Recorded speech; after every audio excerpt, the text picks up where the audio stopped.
At the end of the Second World War, an elite force of Australian commandos enlisted these wild men of Borneo in a terrifying tactic against the Japanese: headhunting. It was the way of life for them. It scared the Japanese witless, didn't it? Oh yes, I don't think they liked it. They liked lopping off other people's heads.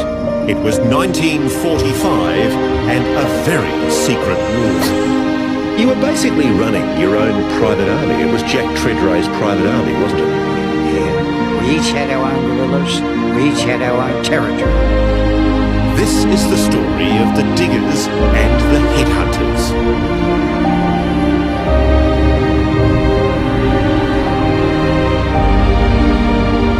Today, we're on our way back to the Borneo Highlands with one of the last of those Australians who ran this very dangerous covert operation nearly 70 years ago. In 1945, Jack Tredrea jumped out of a Liberator bomber into the unknown. We were doing a blind jump. We didn't know whether the Japanese would be there. We just hoped. With Jack on this journey to the past is his great-granddaughter, Sammy, an Adelaide schoolgirl. What do you want Sammy to find out? Just that it was something completely different to what she'll ever see in her lifetime. Jack and his comrades were the forerunners of the SAS. All volunteers, they dropped through thick cloud into occupied Borneo, into the village of Borneo.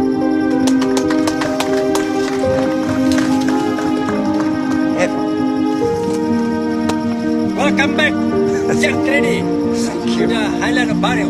Thank you very much. Hello, sir. Nice to meet you. Yeah. I'm sorry, It's all right. I can hold you back. Yeah. I'm very emotional. Only a handful of that Z Special Unit team survived.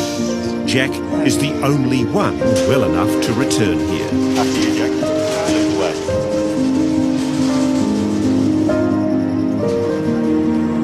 Ministry.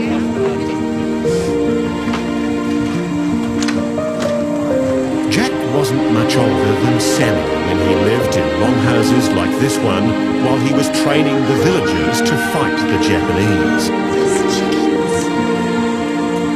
The locals had already suffered over 3 years of cruel Japanese occupation. Many tribesmen were now keen to take their revenge. And the brutal reality Jack faced, shoulder to shoulder with them, was tougher than Sammy imagined. I went up to this room, and there was a cage full of heads.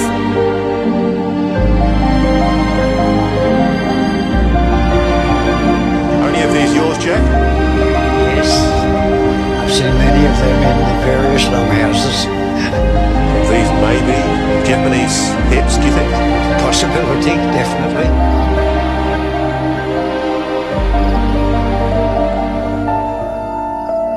It was March 1945, and their operation was codenamed Simut, the Malay word for ant.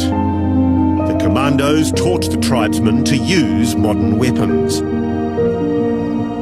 But in thick mountainous jungle, the Australians depended on the stealth and skill of the native warriors to patrol hundreds of kilometres of enemy territory, spying on Japanese positions in preparation for an Allied invasion.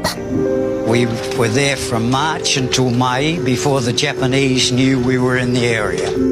A handful of Australians, with a couple of thousand tribesmen, were up against the might of the Japanese Imperial Army. They decided to terrorise them. The practice of headhunting was encouraged. We had to use every resource we had. I mean, it's something that was horrible to you, but you knew it was a cultural thing. Christian missionaries had banned headhunting before the war, but Jack's commander encouraged the Highland warriors to resume their tradition. this time lopping Japanese heads.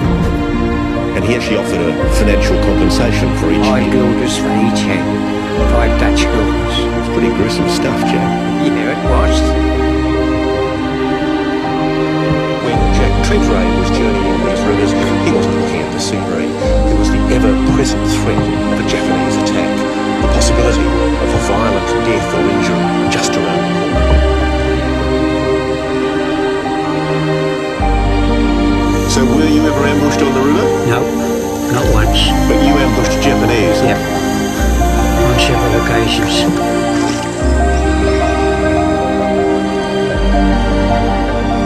We would be 5 yards from them, and they wouldn't know it. But you can understand how silent it is.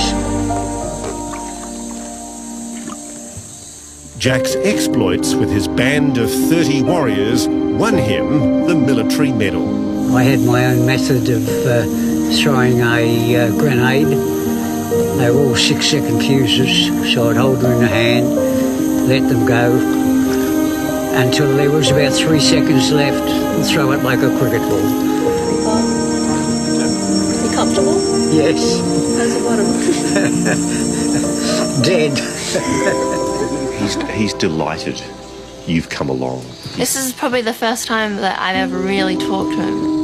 What have you found yourself talking to him about? I'm gonna cry.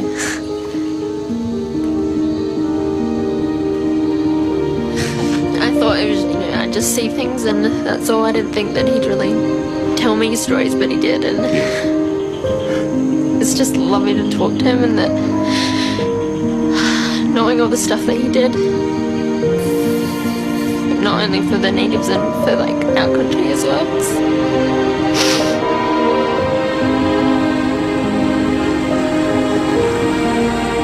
Operation Simut provided crucial intelligence for the Allies to retake the oil-rich island of Borneo. Do you think that the operation you were part of saved a lot of Australian lives? Yes, because we had 2,000 of the population armed, and we had 32 Z people there, each controlling those 2,000, and that stopped the Japanese coming inland. At the end of June 1945, Australian and American troops retook Borneo. The Z-men were forbidden to ever speak of their secret war. We were under the super sack for 30 years. No one knew what we did. Was it frustrating you that you couldn't talk openly about it?